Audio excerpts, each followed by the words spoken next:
Hi guys, welcome to my channel capturing wings. ఇప్పుడు మనం పాలు బీరకాయ కర్రీ పాలతో ఎలా చేసుకుంటారు అనేదైతే చూసేద్దాం. ముందుగా బీరకాయ కర్రీకి కావలసిన పదార్థాలు: నూనె,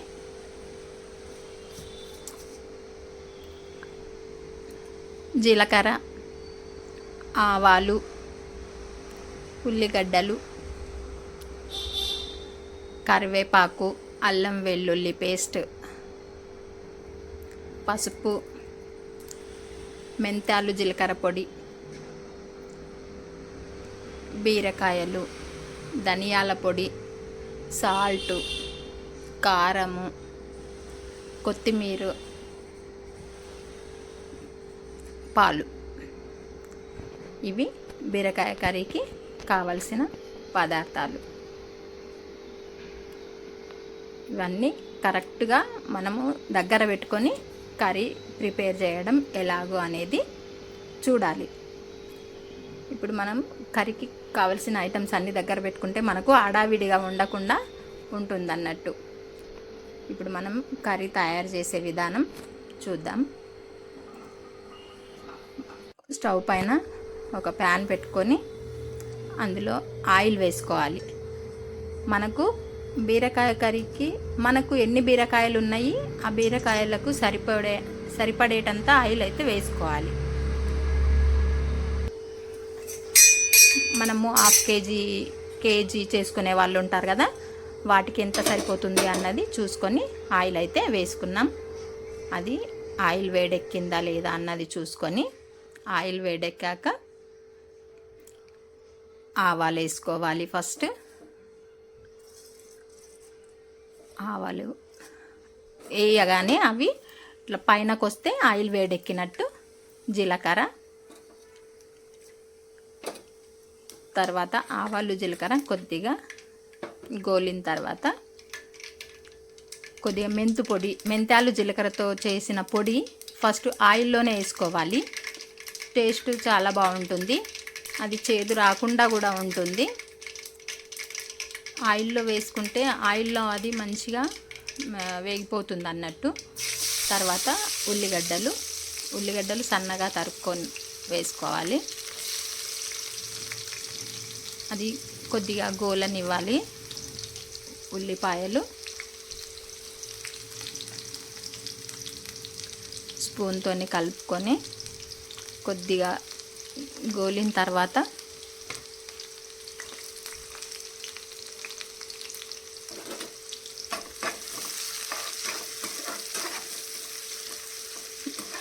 చూడండి ఎలా గోలుతున్నాయి అనేది.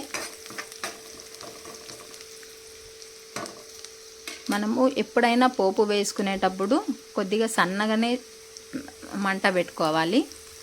కరివేపాకు,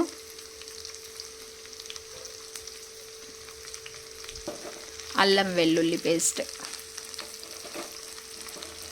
ఇవి కరివేపాకు కొద్దిగా గోలిన తర్వాత అల్లం వెల్లుల్లి పేస్టు తగినంత వేసుకోవాలి. మళ్ళీ అది కలుపుకొని చూడండి, మనము ఎంత కర్రీ చేస్తున్నాం అన్న దాన్ని బట్టే మనం వేసుకోవాలి.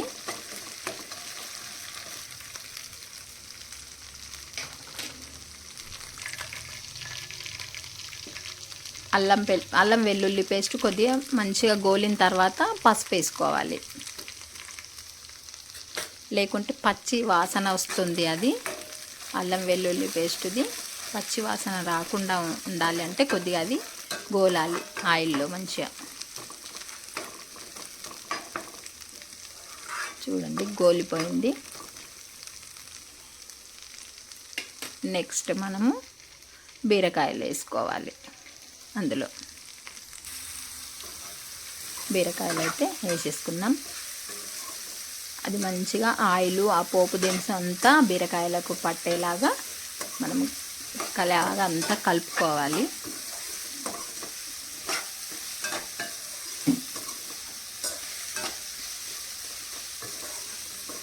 సన్నగానే మంట పెట్టుకొని చేసుకోవాలి.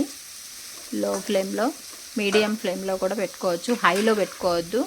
హైలో పెట్టుకుంటే తొందరగా మాడిపోతుంది. కాబట్టి ఒక 5 మినిట్స్ అవి గోలనియాలి. ఇప్పుడు మూత పెట్టుకోవాలి. మనం మూత పెట్టుకున్నాం కదా, ఒక 5 మినిట్స్ తర్వాత తీసి చూస్తే కొద్దిగా మగ్గుతుంది. బీరకాయకి కొద్దిగా నీరు పుడుతుంది.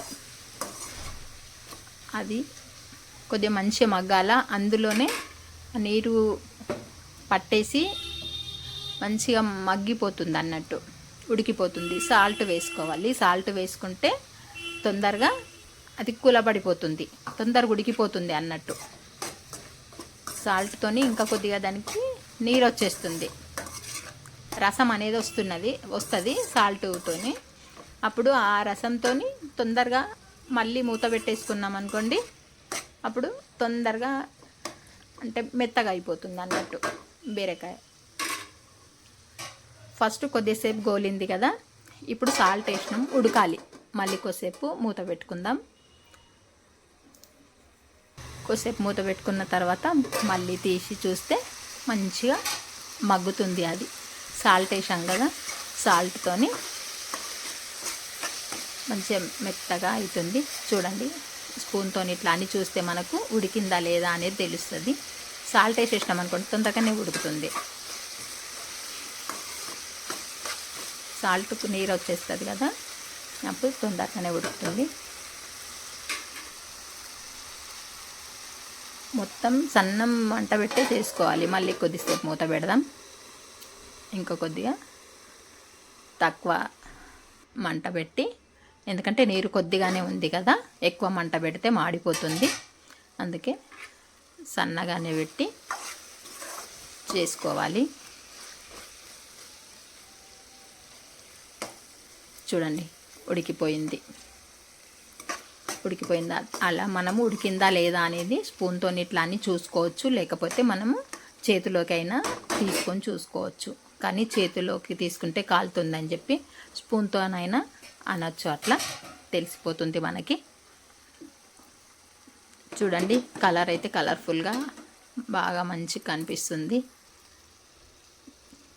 ఇప్పుడు మనము మసాలాలు అయితే వేసుకుందాం.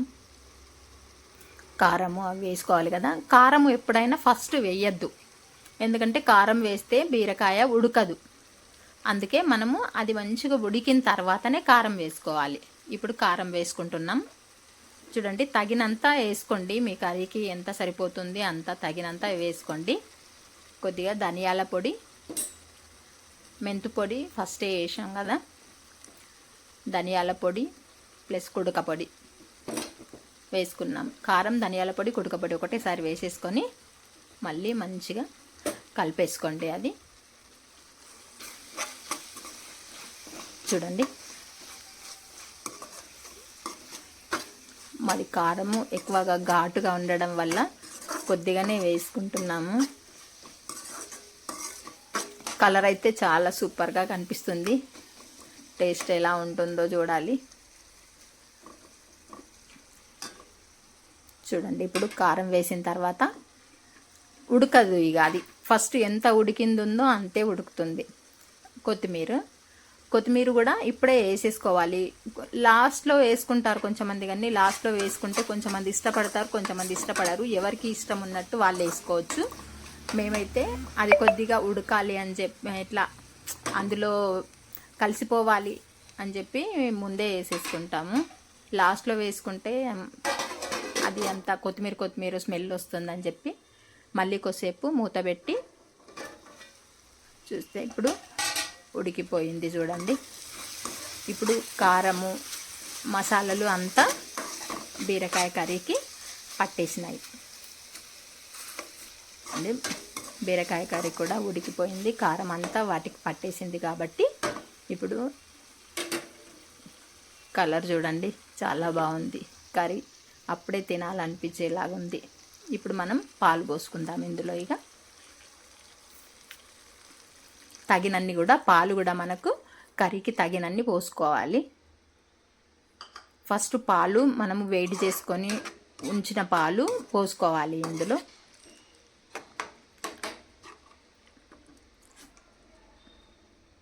వేడి చేసి నేను పక్కకు పెట్టాను. ఇప్పుడు ఆ పాలే ఇందులో పోసాను చూడండి. మళ్ళీ ఆ పాలతోని ఉడకాలి కదా బీరకాయ కర్రీ, అందుకే మళ్ళీ మూత పెట్టి కాసేపు ఉడకనియాలి. చూడండి ఉడుకుతుంది. ఇప్పుడు పాలు పోసాక కర్రీ కలర్ కూడా మారింది. ఎందుకంటే పాలు తెల్లగా ఉంటాయి కాబట్టి కలర్ అప్పుడు రెడ్గా ఉన్న కర్రీ ఇప్పుడు కొద్దిగా కలర్ ఎల్లో లాగా వచ్చేసింది. పాలతోని ఆ కలర్కి వచ్చింది. మనం పాలు పొయ్యకుండా వండాలి అంటే కారము మసాలాలు వేసినంత వరకే కర్రీ అయిపోతుంది. పాలు పోసుకొని వండుకోవాలి అనుకుంటే ఇట్లా మళ్ళీ అదంతా కర్రీ తయారైన తర్వాత పాలు పోసుకొని కొద్దిసేపు ఉడికించుకోవాలి అన్నట్టు. ఇప్పుడు మళ్ళీ మనము కొద్దిసేపు మూత పెట్టుకొని ఇంకా కొద్దిసేపు ఉడికించుకుంటే ఆ కర్రీ తయారయ్యేది మనకు తెలుస్తుంది. కర్రీ అయింది అన్నది మనకి ఎట్లా తెలియాలి అంటే పైనకు ఆయిల్ వస్తుంది. పైనకు ఆయిల్ లాగా వస్తే కర్రీ రెడీ అని మనకు తెలుస్తుంది. చూడండి ఇట్లా పైనకు ఇట్లా ఆయిల్ అంతా ఏర్పడుతుంది అన్నట్టు. అప్పటి వరకు మనము కర్రీ ప్రిపేర్లోనే ఉన్నామన్నట్టు. ఇట్లా ఆయిల్ వచ్చాక కర్రీ రెడీ అయినట్టు. ఇప్పుడు మనకు బీరకాయ కర్రీ అయితే రెడీ అయిపోయింది. చూడండి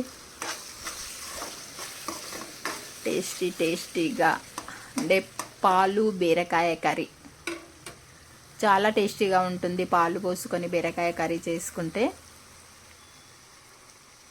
మనకు బీరకాయ పాలు పోయకుండా వండుకుంటే కొద్దిగానే అవుతుంది. పాలు పోసి వండుకున్నాం అనుకోండి కొద్దిగా ఎక్కువ అవుతుంది కర్రీ. ఇప్పుడు సన్నం మంట పెట్టేసి కొద్దిసేపు ఉంచి అట్లనే స్టవ్ ఆఫ్ చేసుకోవాలి. చూడండి ఆయిల్ ఎట్లా వచ్చింది పైకి. ఇప్పుడు కర్రీ రెడీ. మనకు పాలు బీరకాయ మసాలా కర్రీ రెడీ. చూడండి చాలా టేస్టీగా ఉంటుంది పాలు బీరకాయ కర్రీ.